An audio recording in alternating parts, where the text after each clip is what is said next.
മാലാഖമാർ കയറുന്നതും ഇറങ്ങുന്നതും കാണും. പണ്ട് യാക്കോബ് കണ്ടു. പക്ഷേ ഈ സാക്ഷാൽ ഇസ്രായേലിനാ, നീ വെറും ഇസ്രായേലിനല്ല. യേശു തമ്പുരാൻ പറയുന്ന വാക്കുകളിൽ നമ്മൾ ശ്രദ്ധിക്കണം.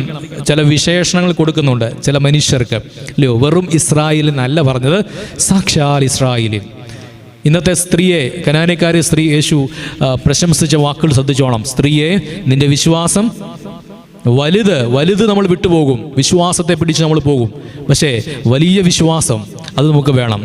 കുംഭസാരത്തെ നമ്മൾ പിടിച്ചു പോകും, അച്ഛൻ പറഞ്ഞു. പക്ഷെ സത്യകുംഭസാരം ഉണ്ടാകണം. ക്രിസ്ത്യാനിയെ പിടിച്ച് നമ്മൾ പോകും, പക്ഷെ സത്യക്രിസ്ത്യാനി ഉണ്ടാകണമെന്ന്. എല്ലാത്തിനും ഓപ്ഷനുകളാണ് അച്ഛൻ പറഞ്ഞതുപോലെ നമുക്കുണ്ട്, എങ്ങനെ വേണമെങ്കിലും ജീവിക്കാം. പക്ഷെ അതിനോട് വിശേഷണങ്ങൾ ചേർത്ത് വെച്ച് മറ്റൊരു മനുഷ്യൻ നമ്മളെപ്പറ്റി പറയുന്ന വാക്കുകളാണ് കപടതയില്ലാത്ത അധരങ്ങളുള്ള നല്ല മനുഷ്യൻ. ഈ മനുഷ്യൻ്റെ 3 കാലഘട്ടത്തിലും ദൈവം കണ്ടത് അനുസരണവും ആത്മാർത്ഥതയുമാണ്. അതുകൊണ്ട് അവനെ വിളിച്ചു, ഇവൻ സാക്ഷാൽ